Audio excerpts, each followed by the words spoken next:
வணக்கம் நண்பர்களே, என்னோட சேனலுக்கு உங்களை வரவேற்கிறேன். மூதறிஞர் ராஜாஜி அவர்களின் மகாபாரதம் வியாசர் விருந்து. உடல் முழுவதும் அம்புகள் தைத்து துன்பப்பட்டவனாக துரியோதனன் பீஷ்மரிடம் சென்று, ஒவ்வொரு தினமும் பாண்டவர்கள் வெற்றி பெற்று நம்முடைய சேனையின் வியூகத்தை பிளந்து சூரர்களை கொன்று வருகிறார்களே, நீர் சும்மா இருக்கின்றீரே என்றான். பீஷ்மர் துரியோதனனுக்கு ஆறுதல் மொழிகளை சொன்னார். நானும் துரோணரும் சல்லியனும் கிருதவர்மாவும் அசுவத்தாமனும் விகர்ணனும் பகதத்தனும் சகுனியும் அவந்தி தேசத்து இரு சகோதரர்கள் திரிகர்த்தராஜனும் மகத தேசாதிபதியும் கிருபாச்சாரியாரும் உனக்காக உயிரையும் விட தயாராக இருக்கும் பொழுது நீ ஏன் மனத்தாழ்ச்சி அடைகிறாய்? வேண்டாம் என்று சொல்லி சேனையை அன்றைய யுத்தத்திற்கு அணிவகுத்தார்.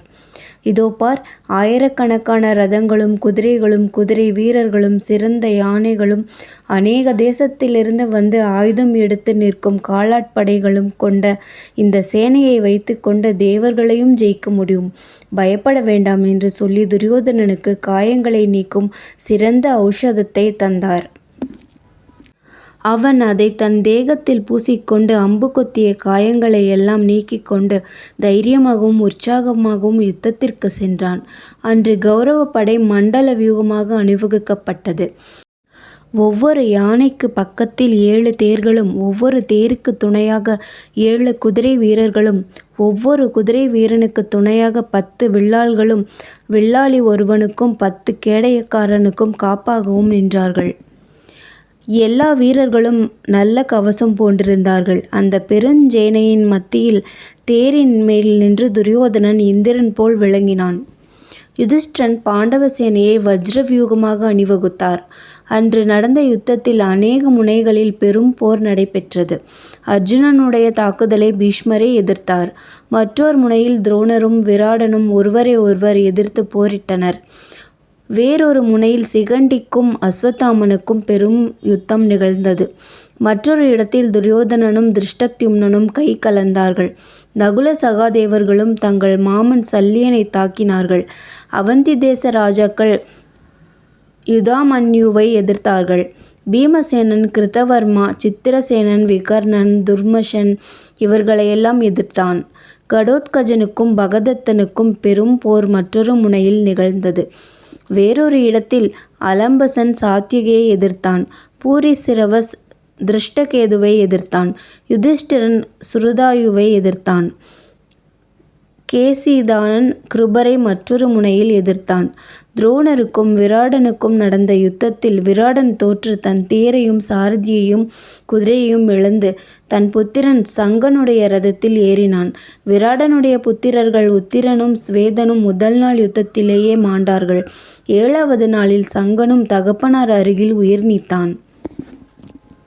துருபதன் மகனான சிகண்டி அஸ்வத்தாமனால் தாக்கப்பட்டு தேரை இழந்தான். அதன்மேல் அவன் கீழே குதித்து வாளும் கேடயமும் கையில் எடுத்துக்கொண்டு போர் புரிய பார்த்தான். அஸ்வத்தாமன் சிகண்டியினுடைய கத்தியை பாணத்தால் உடைத்தான். உடனே சிகண்டி துண்டிக்கப்பட்ட கத்தியை சுழற்றி அஸ்வத்தாமன் பேரில் வீசினான். உக்கிர வேகமாக வந்த அந்த கத்தியை அஸ்வத்தாமன் ஒரு பாணத்தை விட்டு வெகு சாமர்த்தியமாக தடுத்தான்.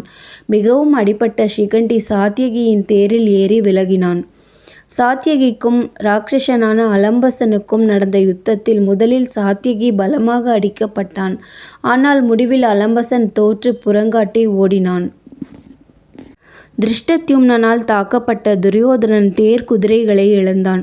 கத்தி எடுத்துக்கொண்டு கீழே குதித்து துரியோதனன் திருஷ்டத்யும்னனை எதிர்த்துச் சென்றான்.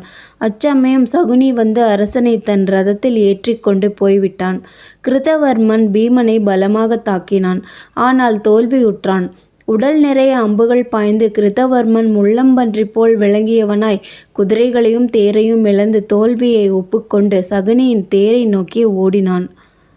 அவந்தி தேசத்து சகோதரர்களான விந்தனும் அனுவிந்தனும் யுதாமன்யுவை எதிர்த்து தோல்வியடைந்தார்கள்.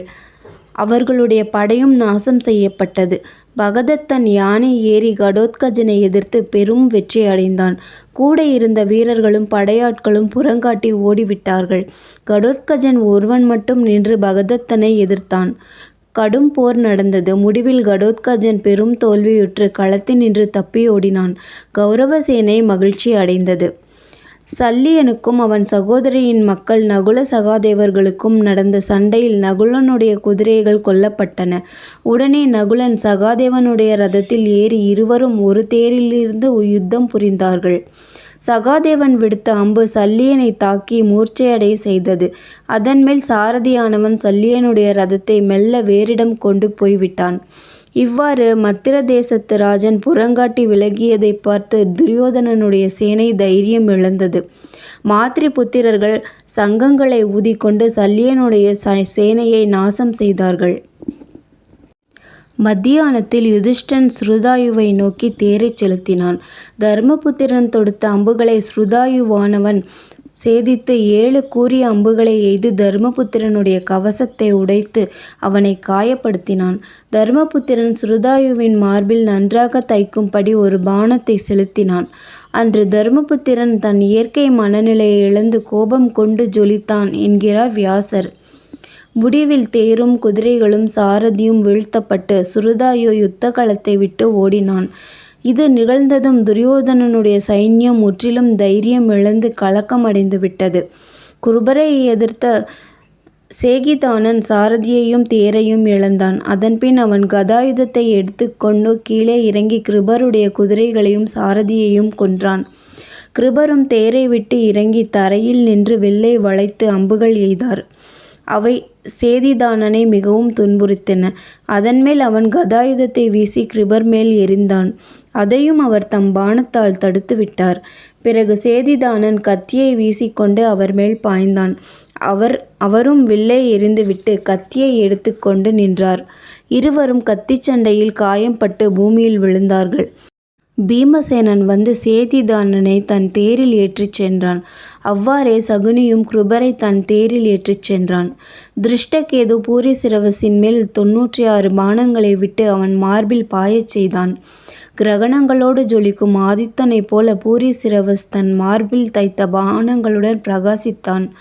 அப்போதும் போரை நடத்தி திருஷ்டகேதுவை புறங்காட்டி ஓடச் செய்தான். துரியோதனனுடைய தம்பிகள் 3 அபிமன்யுவை தாக்கி பெருந்தோல்வி அடைந்தார்கள். அபிமன்யு இவர்களை கொல்ல பீமன் சபதம் செய்திருந்தானாகையால் இவர்களை நான் விட்டு வைக்க வேண்டும் என்று எண்ணி விலகினான். அதன்மேல் பீஷ்மர் அபிமன்யுவை தாக்க வந்தார். அதைக் கண்ட அர்ஜுனன், கிருஷ்ணா, பீஷ்மரை தாக்க வேண்டும், ரதத்தை செலுத்து என்றான். அச்சமயம் மற்ற பாண்டவர்களும் அர்ஜுனனை வந்து அடைந்தார்கள். ஐவரையும் பிதாமகர் தடுத்தார். யுத்தம் நடந்து கொண்டிருக்கையில் சூரியன் மறைந்தான். போர் நிறுத்தப்பட்டது. எல்லோரும் மிக களைப்படைந்தவர்களாகவும் காயங்கள் பட்டு துன்பப்பட்டவர்களாகவும் பாசறைக்கு போய் சேர்ந்தார்கள். இரு தரப்பு வீரர்களும் உடலில் தைத்திருந்த அம்புகளை பிடுங்கி வைத்திய கிரமப்படி காயங்களை கழுவி இளைப்பாறினார்கள். ஒரு முகூர்த்த காலம் எல்லோரும் சங்கீத வாத்தியங்களை கேட்டு உல்லாசமாக பொழுது போக்கினார்கள். அந்த ஒரு முகூர்த்த காலம் சொர்க்கத்தில் இருப்பதைப் போல யுத்த விஷயமான வார்த்தைகள் ஒன்றும் பேசாமல் கழிக்கப்பட்டது. அந்த காட்சி பார்ப்பதற்கு ரமணீயமாக இருந்தது என்கிறார் வியாச பகவான். மகாபாரதத்தின் உபதேச தத்துவம் இன்னதென்று இதினின்று உணரலாம். நன்றி. மீண்டும் அடுத்த அத்தியாயத்தில் சந்திப்போம்.